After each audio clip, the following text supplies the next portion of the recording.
we're back with we have a title for the show. The last two episodes didn't have a title. Now it's called Head in the Cloud. It's really good. It's a really good. It's a great title. Put a lot of time and thought into that one. So here we are at Chapter 3, Home Sweet Slum.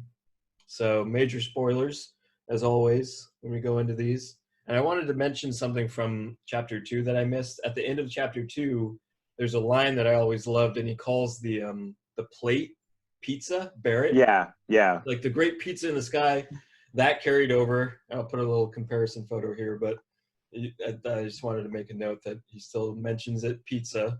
I think he mentions it a couple more times too. They Dude, reference pizza a bunch. Pizza in general is like taking over this game. I don't know what is going on, but I love it. It's pizza in every other scene. Yeah, the amount of pizza signs, we'll post some pictures of some of those because I think we've taken like 8 different screenshots of different places where you're standing and there's a neon pizza sign. And in Chapter 4, there's even more pizza. Yeah. So it starts off, Barrett, we exit the train, and Barrett exclaims, like you mentioned in the last chapter, he's like, damn, I'm good.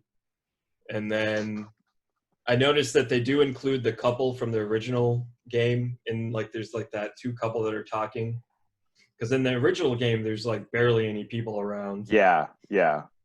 And you get to see this couple, and they're saying like, let's go somewhere private, and they're talking about ghosts or something haunting. I think it's the same couple, but later on when you're at the train station too, I took a video and some screenshots of it that we'll share at some point that are all right. They're having a very interesting conversation that's like kind of weird. Might be a little suggestive. It's not very clear, but it's like very like what they're talking about is very funny. So I thought I just took some videos of it. But yeah, there's like a lot of little interactions like that I thought were really cool of like people at the train station and stuff that you can hear them talking about different things as you're walking by, and thought bubbles will come up on the side of your screen like saying like what the conversations are as you're passing by. So yeah, you read my mind, man, because I was about to mention that. They put the bubbles on there, and then sometimes it gets a little overwhelming. It's just like you hear them overlapping. They're like, pizza. Yeah. Yeah, I've actually stopped sometimes if I hear one that's interesting and I like let it recycle so I can hear what the whole conversation was about, because sometimes it's like you're walking by and they're like, wait, are they talking about me? Yeah, and I definitely noticed them talking about the sword a lot more now. Yeah, I love that. When they're like, yeah, well, that's a big sword. What does he need that for? Or like, what are you doing with that sword, mister? Yeah. There's one character or an NPC that mentions that they need to buy toilet paper. And that could be totally coincidental, but I screenshot it and it was like, what? This is so weird. Yeah. Like, we better, speaking of things to stock up on, I need to get some toilet paper. Yeah, well, like, what if there's a patch that they put in for that where it's like, let's make some coronavirus references to Final Fantasy 7. Oh, another next point I wanted to bring up is the background. So you see the entire, the entirety of Midgard for the most part. Yeah, and I noticed they used like this panoramic flat background, which is kind of neat because it's like a throwback to how the original game was all kind of 2D scenery, kind of like the old Resident Evil games were like. Yeah, it looks like it looks like in the far off distance, like it's just like somebody put a painted backdrop on the whole thing. Yeah, it's kind of like but it's like very detailed. Yeah, it's like a 3D backdrop on a 2D plane almost. But it's it's like how like you would imagine like what's that movie with Jim Carrey, Truman Show, where the sky is just a painted dome. It's a giant dome of images. Yeah. So I thought that was really, really interesting and cool. The ghosts show back up briefly when he talks to this guy who's against Avalanche. He's reading an Avalanche poster, and he rips the poster off, and you see the specters for a little bit go around, and he has like kind of like a Sephiroth headache, I guess we'll call him. Genova headache. Yeah. Even though they haven't mentioned Genova, so I guess that's kind of. Yeah, well, it's all kind of leading up to that, I would think, but it's just there's some hints to it that you already see, and I think the fans that have played the game before kind of know what they're alluding to, but there's also some other things. So they go through that little area with all those people. They enter the slums, and this is when we meet Sector 7 slums. Yeah, and we meet Tifa for the first time, which is kind of why we have these backgrounds, because this chapter is kind of Tifa centric in a way. Yeah. And so you meet her, and you have a little bit of dialogue, and you go into the seventh heaven, I believe, at this point. And in the original game, you have the choice to give Tifa the flower or Marlene, Barrett's daughter. Yeah. Here you just give it, she just takes it, basically. Yeah. So she gets the flower, which you can see it in the bar later on.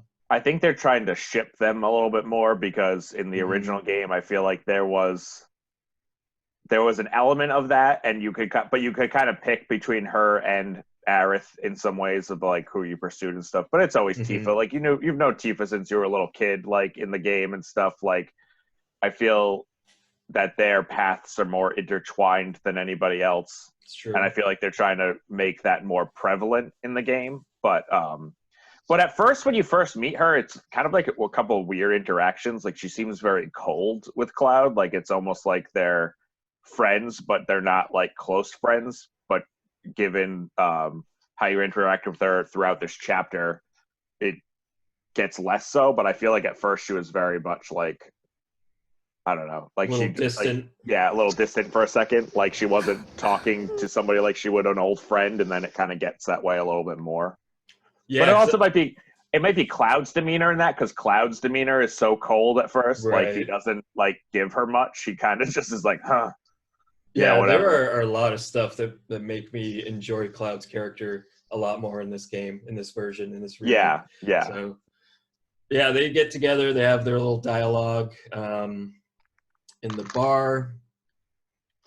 So, in the bar scene, they have a lot of kind of like just interesting to look at all the pinball machines, updated graphics, the A chips sign, and in the back you can see I remember seeing this kind of brought up a while ago before the game came out, but you can see the original photos from the original game, put up on the wall. Yeah. The egg and chips was a funny one. Like, did they mean fries with that? It's like, and even then, like eggs and potatoes, like it's kind of eggs and chips is a weird combination. Well, I guess, like home fries. You would think like eggs and home fries, just like eggs and chips is really funny. And then they have another pizza sign in the bar. Yep, they have a pizza sign in the bar, like on the little thing there, and they have the jukebox playing Tifa's theme, which I thought was a little nice feature that they introduced in Chapter 3, where you can go to different areas, and if they're playing a different thing of music, a lot of times you can buy it, you can pick up on it, and then have it out. Yeah, so like they had the Tifa's theme in that one, and then they have a couple others throughout Chapter 3 that you can buy, which I thought was pretty cool. And then you can, if you find another jukebox, you can put that theme into that jukebox, so you can kind of there's some really strange one, like the hip hop, the chocobo. I thought you would really like that one when I first started. I was like, that sounds like a Tom type of song. I did like it. It was just really weird at first. I was like, what is this? Yeah, what is this? And then, where it's like, where at first it's like, whir, whir, whir, whir, whir. You like it? You feeling it? Have a copy.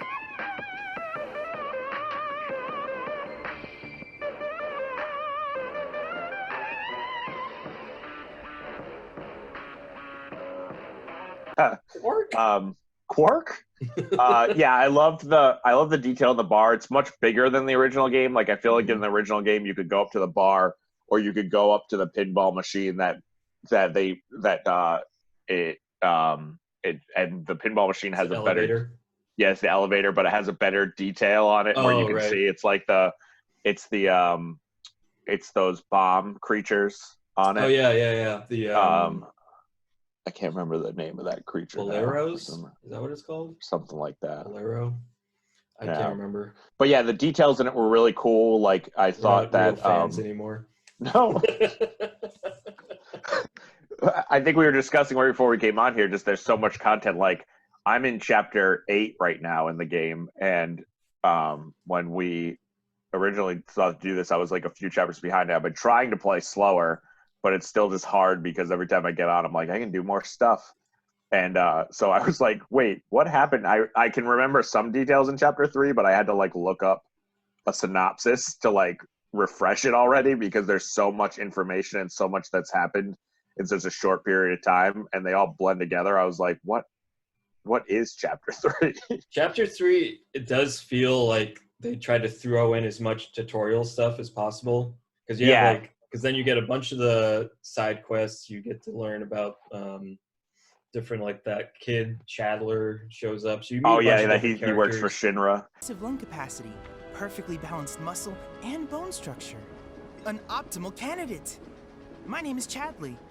I'm an intern for Shinra's Research and Development Division. I hope you'll be interested in helping me with my research.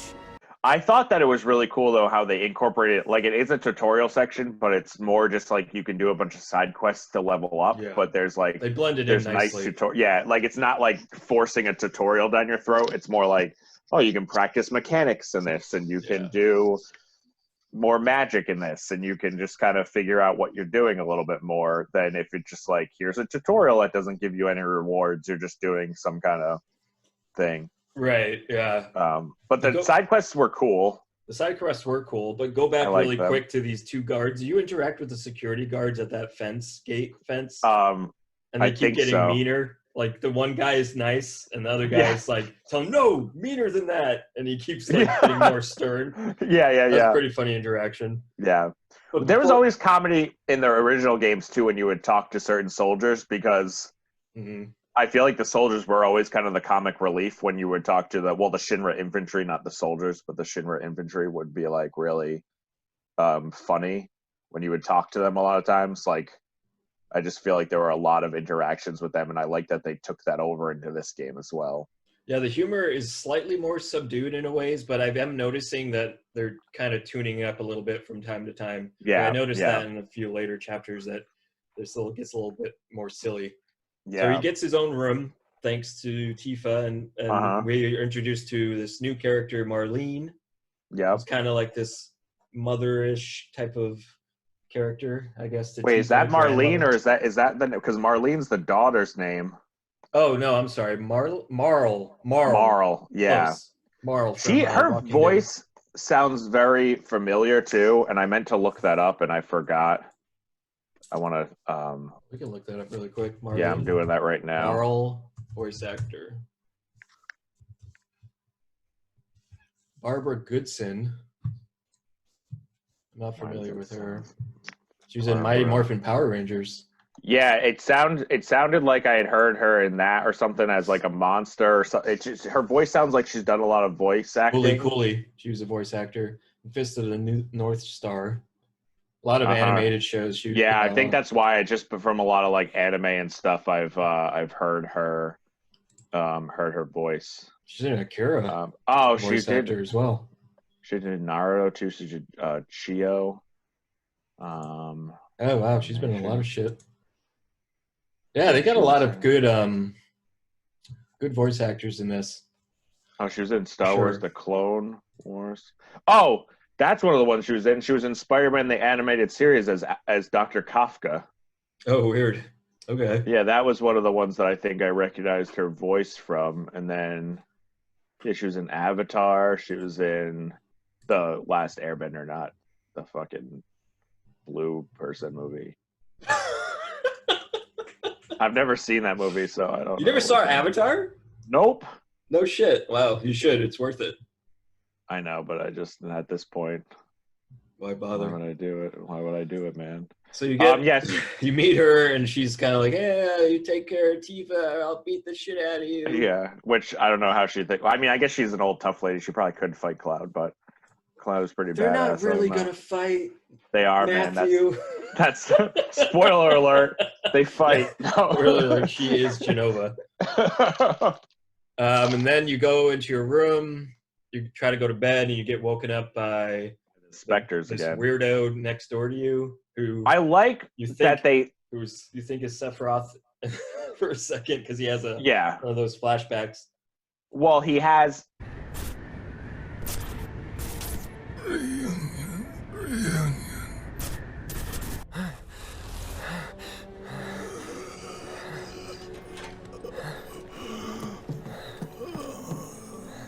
well, what it is that he is one of the reunion people, though, because he has the tattoo on him and he has that black cloak on, which we talked about the last episode about how they are really kind of removed. He's been wearing for a very long time or something. Yeah, but I like it because in the original, it's a callback to the original game where you go into that area and there's the guy in the pipe, and Tifa's like, "This guy is really sick."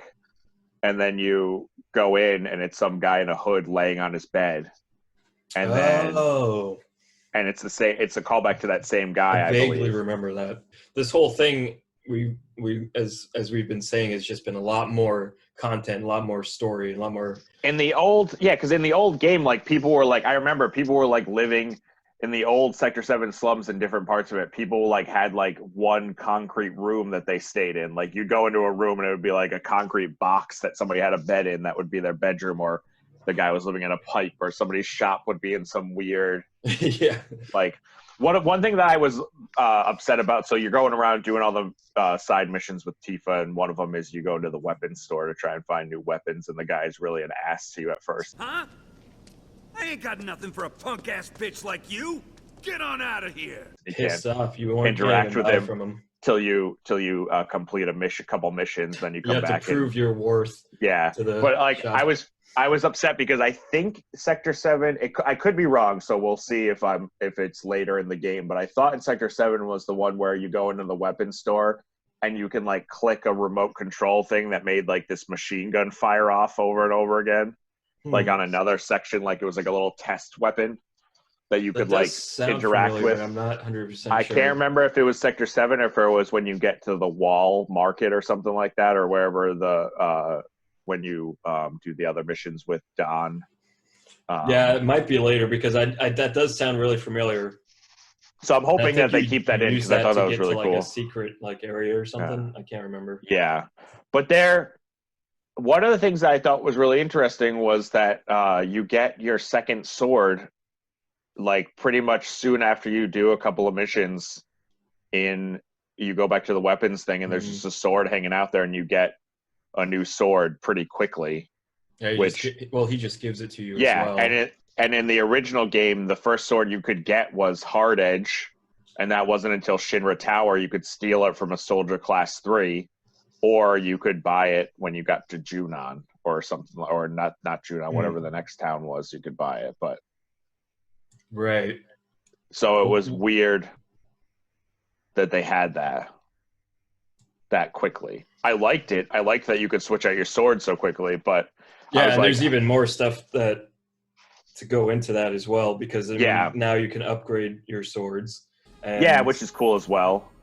Which I have found that I've been using what is it called?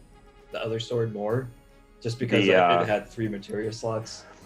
Yeah, well, there's some upgrades that you can do eventually where I think some of your weapons that are older ones become more powerful than the new weapons for a while, and I think so. There's going to be a lot of interchanging of weapons, and I think sometimes a weapon has linked materia slots which are useful and some don't, so it's like it all kind of depends on what you're doing with it. But I do like that you can because then it makes the Buster Sword more relevant too, because you can reuse that again later. That's like his once you upgrade it.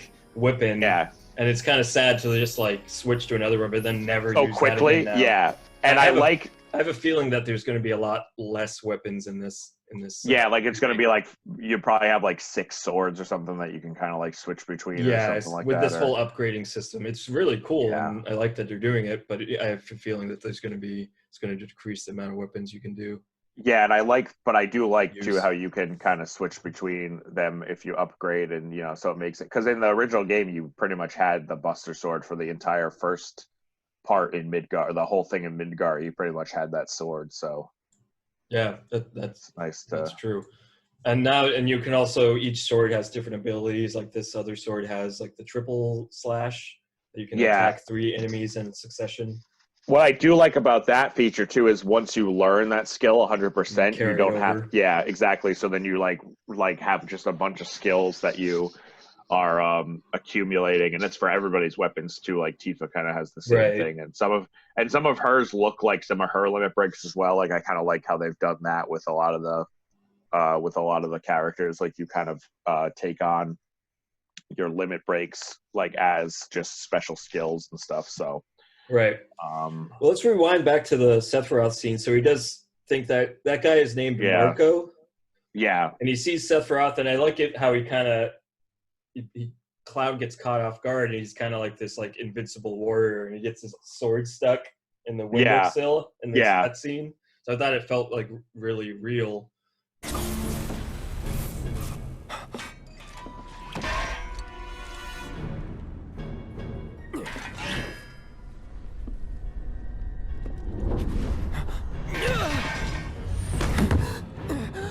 And I really like this scene where he wakes up, because everything's at night, and you wake up and you just see like he opens the door, and it reminds me of the Scott Pilgrim scene. Remember, he's like, ah! You see this bright light, and he like kind of you see this really cool scene of the slums, and I thought that was really neat to see that in the broad daylight. Yeah. And then Cloud, and I've seen this article, and now I'm experiencing it. Cloud can and will not close doors. Nope. Nope. Just leaves them wide open.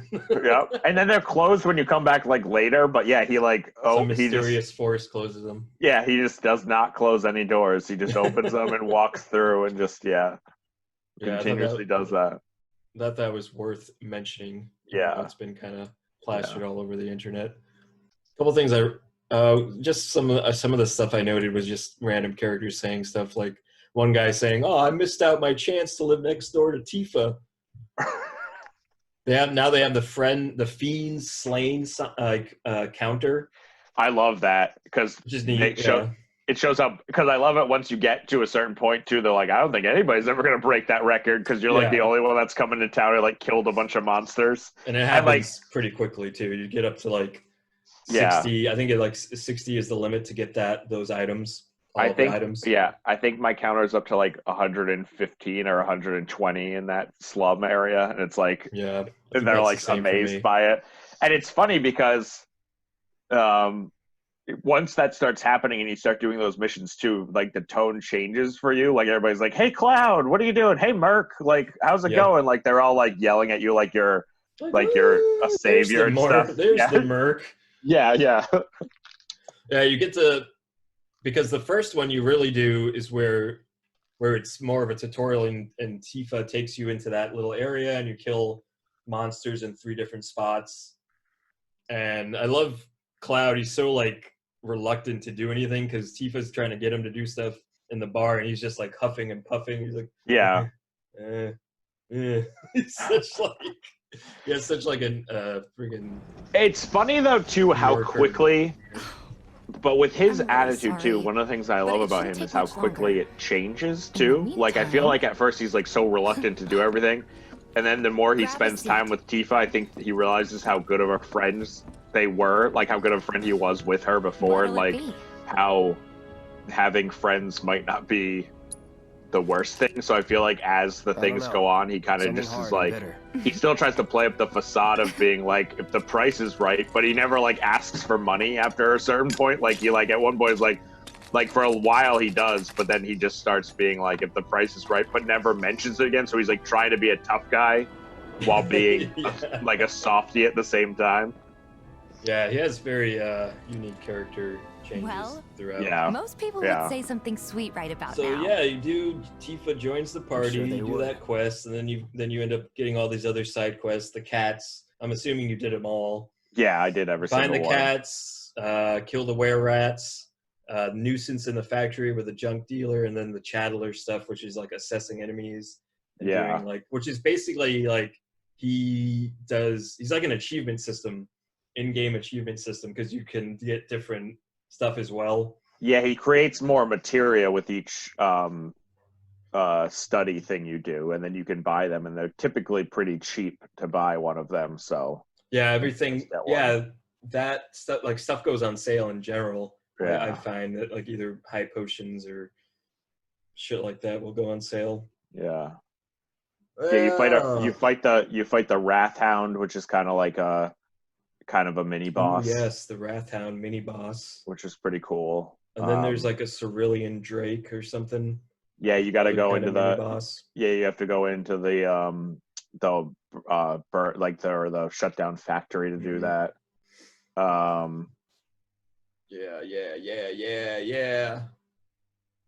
What else? So, Johnny, redhead, strawberry colored hair Johnny gets like arrested, and you have to go help him. Yep. Which apparently I was been watching the playthrough, and he's in it like briefly, but not to this extent. Yeah, they mention him a couple times in the original game, but I don't even know if you actually ever meet him. Well, they show like a scene, and I'll put it up here, but they show a scene where he just says like, "Oh, I'm gonna leave, and when I come back, I'll be a better person." Yeah. But I don't remember seeing anything else before that with him, interactions with him before that, so I have no idea. Just a little filler scene. I'm sure he'll come back into play, and he'll ruin stuff for the team with his big mouth. Then you go back to Tifa's room, I believe, at this point, and she lets you in. And Marl wants you to change their filters. Yeah. So you go into your room, do that. You go into her room. She's got like a punching bag, of course. Yeah. Yeah. And then you get like extreme close-ups of her being all seductive, like in a way. And you ask, she wants to go out on a night on the town, and you have to choose a certain dress. Yeah. And which apparently, from what I've been reading, kind of affects some choices later on in the game, but. Yeah, I'm assuming. I don't know exactly what, yeah. Well, I chose exotic. I said it really suits her. It really suits her? I think, or something. Oh, no. I picked mature. Oh, mature. I picked mature for that one. Exotic. You would. Because I'm a perv. So one of the things that I want to mention about Tifa, too, that I like is that while they still kind of, I think, like made her, like, I think the way they dressed her up was like, why does she have to wear it exactly like that? Just because, like, I'm like, whatever. But I feel like they didn't make her as crazy proportioned as they did in the original game, which I was happy about. Because in the cutscenes in the regular game, I was like, those aren't, like, nobody would have boobs that size. And then also be, like, nobody would have, like, and have nothing else to match in the original game. Yeah, the proportions were, like, just so out of whack. I didn't really fully grasp it until like I recently watched like a cutscene, like you said. It's just like, okay, this is out of control. It's like a cartoon. Like I think in the new game, like she's proportioned like somebody normally would be. I mean, obviously like somebody that like is fit and is a boxer or whatever, but I feel like she's like a more of a normal proportion than what they were in the original game. A little exaggerated still, but pretty much normal. Yeah, but yeah, there are a couple scenes where I was like, also like, was that really necessary? Like there was one where like in that water filter one where she was bending over to look at the water filter, and I was like, couldn't she just crouch? Like, why does she have to, like, why do they have to have her bending over in that part? I know. There's definitely a lot of pervy stuff, and I think that's probably going to become even more prevalent. Yeah, I know, because it's and some of the pervy stuff, though, is funny. Like, when you do, in the original game, when you do the whole dress thing where you have to dress Cloud up and stuff, and the girls dress with you, like, I feel like a lot of that's, like, tongue-in-cheek stuff. Mm-hmm.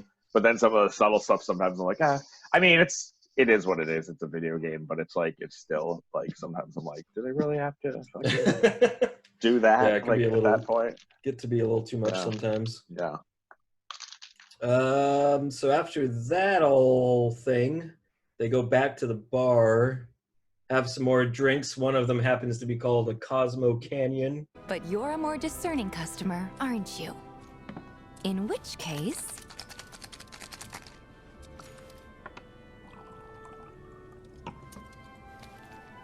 our house special, the Cosmo Canyon.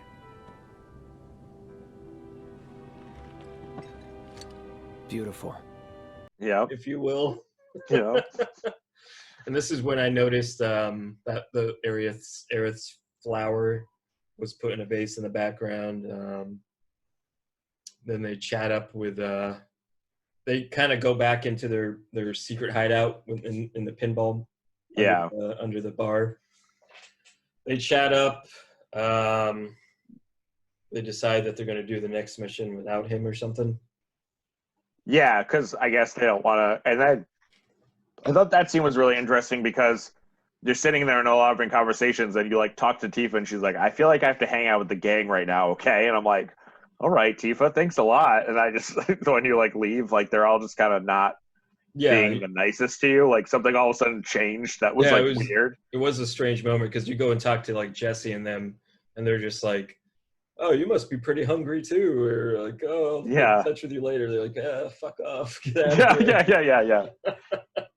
But then you run in, once you leave the bar, you run into those hoodlums. Yep. And you have to face them. And you destroy them. Yeah. Like, it's like, why would you mess with Cloud, like, the way that he looks and everything? You're like, yeah, well, we're gonna fuck you up, man. It's like, no, you don't get it, man. Like, hey, they're hoodlums. They don't mess around, dude. Yeah. So they don't work for Shinra, but I guess they want to turn Avalanche in or something. Yeah, something like that. I can't remember the exact details, or it's a little bit forgettable. But then after that, Jessie gets in touch with you at her house, and she's like, "Hey, honey, welcome home, honey." Yeah. And then she does that like cute little psych thing, which is apparently going to be her thing now. And that's pretty much, they go to the train, and then you go into chapter 4. Yep. Yeah. And that's how the chapter 3 pretty much ends, is they meet up, and then you see those two nerds, Wedge and Biggs. Those two nerds join up with you. Biggs isn't so much of a nerd, but no, Wedge is a little nerdy. Wedge is a little nerdy, but you know, like every fat guy in an anime or manga or video game, Wedge is always hungry. They always make jokes about how he's hungry. It's like, come on. He's like, I'm running on empty. It's like, dude, like, I get it. Like, he's a bigger guy than the rest of somebody. Yeah. No, I'm running on empty. And they're like, we'll get you filled up soon. It's like, what the fuck, man? What the fuck, man? It's like a lot of like anime tropes that kind of bleed out a little bit, even though you can tell they're trying hard not to do that. But yeah, I think that's everything I noted. I guess that seemed to go a little quicker than I thought it would. Trying to think if there's anything else in chapter 3 that was interesting. I mean, we could talk a little bit more about the side quests were kind of, there's nothing really notable. I mean, about them, just kind of like get you used to doing side quests, I guess. Yeah, and I think that took up a little bit of time. It was nice because it kind of fleshed it out a little bit, but it was just like a lot of like getting used to playing and using. I still feel like filler or unnecessary. I enjoyed doing them. The cat one was kind of fun just because seeing how Cloud reacts, and then at the end he's just like, screw this, and then they end up all going there. Obviously. But... yeah, they all run away from you. So but then you go back, and it's like, you know. And then there's like the whole area that has cats flooding. There's like one spot in that slums where there's just cats everywhere. Yeah. But Pin the Tail, one lady says, "How about you and I get a room and play Pin the Tail on the Chocobo?" I did hear that one. Did you hear that? Yeah. That's another thing I wrote down.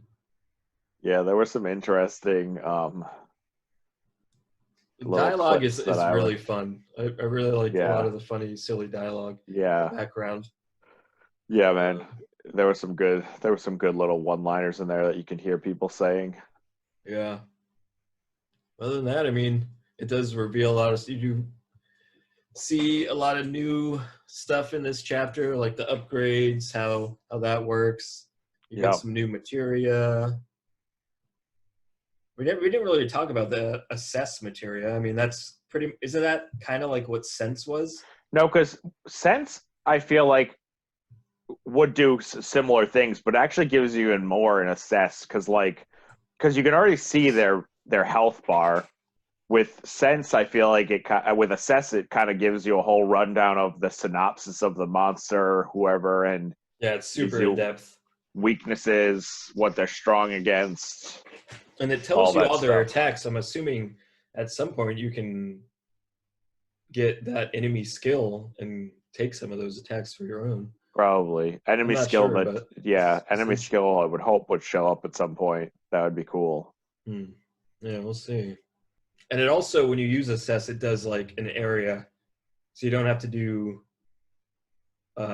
every single character. Like if you do it, it like does everybody in the area. I noticed, which is interesting. Oh, I didn't know. I didn't notice that at all. Really. Then you can scroll through them. Yeah, that was kind of cool. That is nice. It's pretty nice. Pretty nice, man. Well, I think that wraps it up for Chapter 4. We seem to get through it pretty quickly. But stay tuned for Chapter... wait, did I say Chapter 4? You did say Chapter 4. Chapter 3. No, stay tuned for Chapter 4, everybody. Woo! Peace be with you. Huh? I ain't got nothing for a punk-ass bitch like you. Get on out of here. Beautiful.